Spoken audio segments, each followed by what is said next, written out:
Hey everyone, and welcome. Today we are going to tackle something super interesting: Islamic home financing right here in Malaysia. It's a huge, globally recognized system, and our goal is to break down exactly how it all works for you, the person actually buying the house. So, let's just jump right into the big question, the central puzzle this whole system is built to solve. In a financial world that pretty much runs on interest, how on earth do you buy a house without paying it? That's the core question we're going to answer today. And the key to unlocking this whole thing is one single concept: riba. Now, in Islamic finance, riba is a big no-no.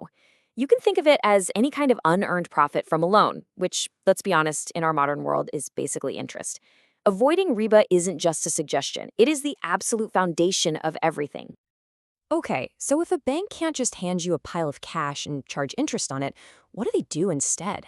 Well, this is where it gets really interesting. The main principle is that any financing has to be tied to a real physical thing, an actual asset.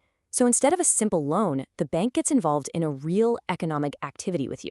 They might buy the house and sell it to you, or they might become your partner in owning it.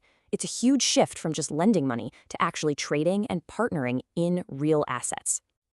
And you should know, this isn't some fringe idea. In Malaysia, this system is incredibly robust and well regulated.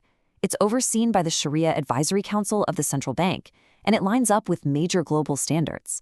The entire framework is designed from the ground up to be fair, transparent, and accountable. All right, let's get down to brass tacks. Let's say you found your dream home. It's already built, ready to move in. Under the Islamic system, you've basically got two main paths you can walk down to make it yours. And this slide lays out the two different philosophies perfectly. On one hand, you have what's called the commodity path, or tuwaruk.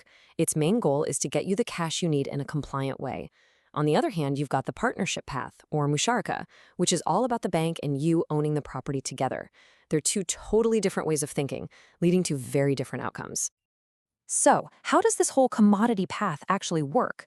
I know it might sound a little complicated at first, but it's actually a pretty clever workaround. Here's how it goes. First, the bank buys a real commodity, something like crude palm oil or metal. Then, the bank sells that commodity to you, but on a deferred payment plan, and their profit is already included in that price. Next, you turn around and immediately sell that same commodity on the market for cold, hard cash. And finally, you take that cash and go buy your house.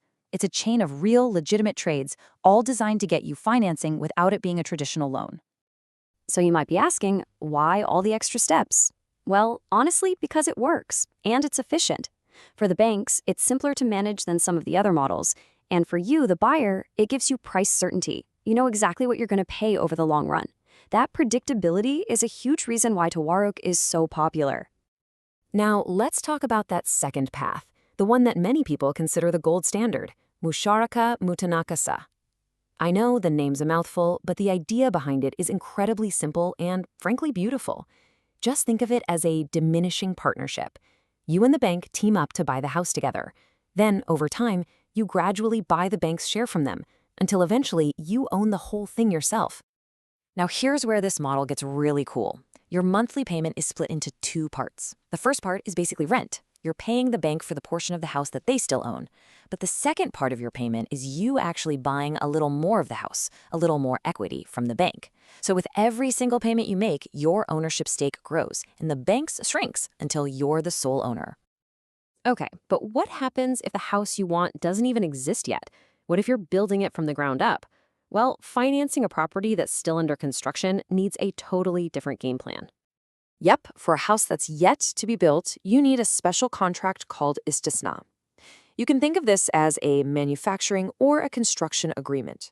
You're not buying something that already exists, you're actually commissioning the bank to get an asset built for you exactly to your specifications.